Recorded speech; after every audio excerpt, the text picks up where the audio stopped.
I got nightmares in my head, I fear thoughts build up until I can't hear. My mind fills up into a creature, and it haunts me somewhere much deeper.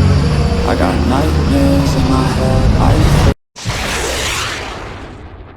Hello and welcome to True Crime Rocket Science, the most authentic schnauzer in true crime. One of the best indicators of intentionality, especially at the time of the incident, are the victim's own words. In this analysis dealing with day 16 since Jay Slater went missing, we're going to look at Jay's last words to Brad. But first, let's try to solve the mystery of what Jay was wearing, and I believe we have. According to the ITV reporter who interviewed Jay's friend Brad, his name's Brad Hargreaves, he told her that Jay had shown him the fabric in a call and that it was a blanket that the men had given him for a bed they made up for him. So that's what it is, a blanket. It makes sense, doesn't it? But the real insight we get from this is actually quite ominous. Before we get to that, if you haven't subscribed to the channel, please do. If you have, welcome to the channel.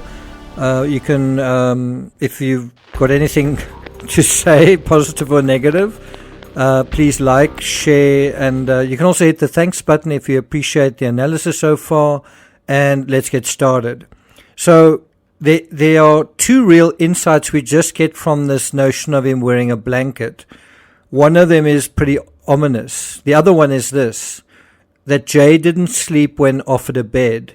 Now, it's obvious that while the men slept, Jay didn't, or he couldn't.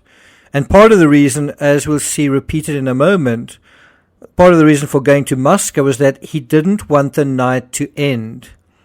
That was why he went. He kind of just wanted whatever was going on to keep going on. It was one of those best nights of your life kind of thing. And clearly when the men went to sleep, Jay still felt hyped up.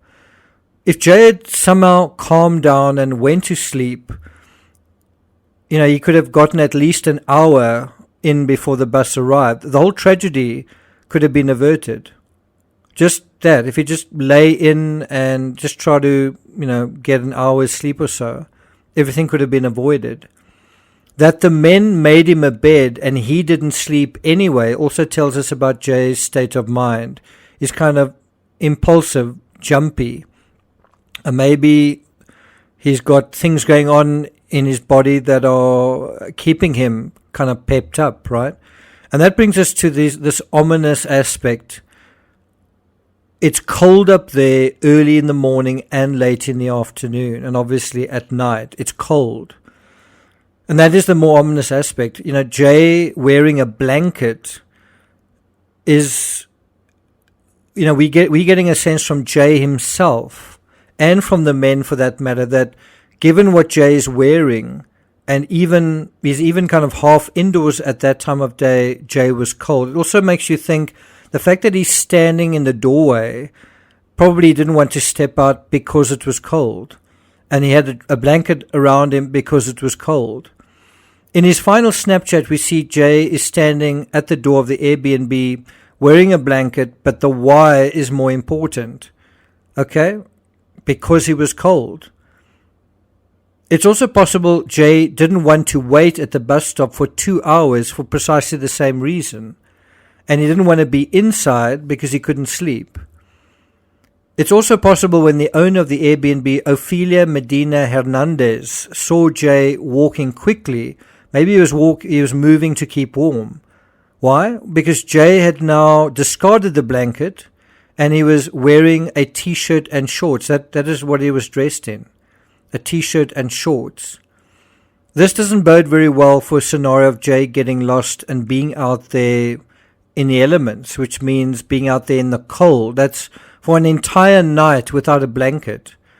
Hungry, thirsty, dehydrated, but perhaps worst of all, cold. And that brings us to the number 5 clue we all missed.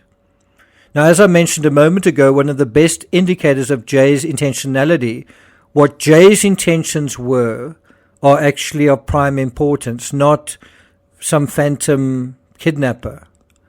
that we don't even know or can't even identify. What Jay's intentions are really of prime importance, are paramount, and we get his intentions through his own words right at the time of the incident. I mean, we actually know exactly what he was thinking and feeling at the moment he disappeared, and that's quite rare. You might have an idea of what someone's going through, for example, Suzanne Morphew, perhaps in a couple of days leading up to an incident, but right up until the exact moment they disappear, that's quite uncommon. Now, in terms of thinking, in terms of Jay's last thoughts, his last words to his friend Brad were, "Look where I am." And I think that's really how he was still feeling after the rave. Hyped up, happy, energetic, and enthusiastic. Look where I am. Again, it's the sort of thing we'd expect from someone of his age. And even someone older, because that is quite an astonishing environment. But especially someone his age in that kind of environment. And so part of the reason Jay took his first strong turn was, I think, because he looked around and went, "Wow, look where I am." And he began basically walking towards a viewpoint. I could imagine myself doing the same thing. And so the other thing is, when he got to wherever he was, to sort of show where he was, Brad said to him, "Put your location on." So only at that point did Jay really have a proper idea, or the beginnings of an idea of where he was. And so this is so important as well. These are also Jay's words, also giving a sense of his intentionality, and of course also where he begins to make errors, because he says it's a 15-minute drive and a 14-hour walk. The fact that he adds, "I don't know if it's accurate or not," is because of this discrepancy between 15 minutes and 14 hours. Because a 15-minute drive shouldn't take much more than maybe an hour, 2 hours at the most. And so he has a choice now to choose, is it 15 minutes or the other one? And guess which one he chooses. And in a way, even Brad seems to think, well, it can't be the other one. It's probably only a 15-minute drive, so get a taxi. Now, don't wait for a bus, just get a taxi. And of course, that's not going to work either, because he's far away. And so we also have confirmation here again that Jay thought it was a 15-minute drive from his destination. And this is also telling us about his intentionality. If you get this part wrong, then you're going to get every other part wrong as well. When one note is off, it eventually destroys the whole symphony, David.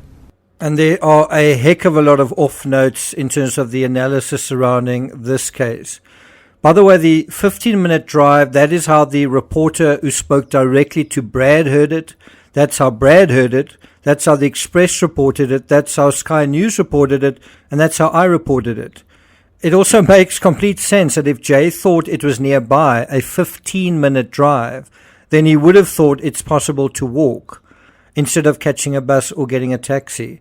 And again, it's not what you think or what you imagine. It is what he thought, what was said, what he imagined, and what he decided to do. And as I've said before, not knowing where he was and saying, well, I think it's a 15-minute drive, that's already going to start confusing you about the true state in which you are. And not knowing where he was, he may have figured if he made his way in the general direction of the sea, and if he took a shortcut, he might be home in around an hour, maybe 2 hours. That's an hour earlier than the bus was due, or by the time the bus would get him home. It really was bad luck, I think, that just as Jay and Brad were sort of talking about a really important aspect, where he was, that a call came in from Lucy. But it sounds like Jay's mood changed at this point, but unfortunately he seemed to accept, and Brad seemed to accept, what they both misunderstood as a 15-minute drive.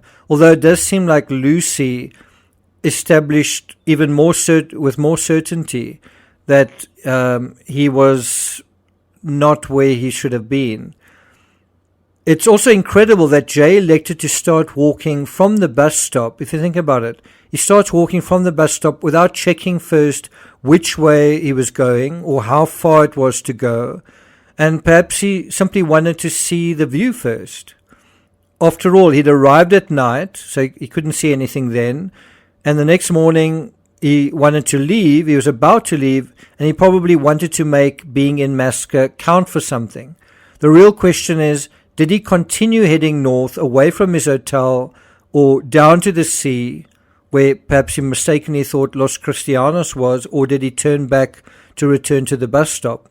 Now, we know for a fact that he left the road. We know that for a fact. But it's also possible he imagined walking back to Masca cross country from where he was. It was quite a long walk to get to where he was. I think already about an hour, around about half an hour, 45 minutes walk. That's quite a long way to go all the way back. And so he maybe thought, if I cut through here, he'd already been taking shortcuts. If I cut through here, I can reduce the time by 10, 15 minutes. And that was kind of his mindset. How can I get to where I want to go quicker, faster, easier? And so he didn't want to retrace that longish zigzagging walk along the road, all the way back down from the viewpoint. And it's at this point that things went wrong. Sky News puts it quite eloquently. The teenager's precise route is of course not known, but it's clear that he chose to leave the road and walk across more challenging terrain. And that is really the bottom line here. He chose to do that. He didn't do it under duress. It was a decision he made. And further, he'd obviously been doing this a little bit now, and he'd already cut his leg on a cactus. And so he was obviously starting to, I guess, take more and more risks in terms of these shortcuts. And so what did she say? Lucy said she told him to return to where he had walked from. In other words, Lucy had said, go back to the Airbnb, go back to the bus stop. And his response was, but I don't know where I am. At that point, he already didn't know where he was. And I do think someone was sort of cynically saying, are you saying that he is between these zigzags? I think it's possible. I mean, it's possible that he got lost and ran into trouble there. I don't think it's very likely, though. It's hard to imagine that part hasn't been seen. But all I am saying is I think it's possible that he may be a lot closer to the road and to the area between that viewpoint and Masca or near it than people have imagined. Now, again, what Lucy said to him, he clearly was aware that he was heading the wrong way, because she was aware and he was aware that he was lost. But it's quite possible he did think of walking back to the bus stop, perhaps initially thinking he could walk back to his hotel and then realizing he couldn't. Remember, as soon as you start walking downhill, and your destination is higher than your line of sight, then it is very difficult to say where it is you need to go. You've kind of lost that anchor point. And this suggests, again, Jay may be closer to Masca and the ping than many have thought. Although if he was disoriented and becoming increasingly disoriented due to dehydration, there's actually no way of knowing just how far off track he managed to get. Another possibility is that he lost track of where Masca was. He was trying to make his way back to Masca, and then he made another change to his plan, and he said, okay, well, I can't find Masca. It's uphill anyway from where I am now. I'm lost. Okay, so I'm just going to head towards the sea. And Sky News is also quite explicit, saying the same thing. It is not clear if the teenager ever tried to return to the bus stop before he went missing. And I think the answer is he may have initially tried to do it and then found he couldn't, and then he came up with a different idea. Now, I'm not going to take it further than that, but as news dries up, we're on day 16, you don't really see any more reports of people searching in the area. And, in terms of the progress of searching or news of searches, I think By the way, I think the reason no reward has been posted is that they don't actually want to lure the public into a dangerous area which could lead to more incidents.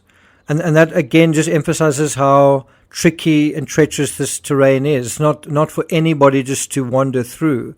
But I do think now that news is drying up, speculation is going to turn to foul play scenarios. And so I want to deal with one that has come up in the next video, and it's to do with a scuffle over a watch that happened the night before and a coffee shop selling 40 variations of marijuana that Jay apparently visited before heading to Moscow. Thank you for listening, and I'll see you guys next time.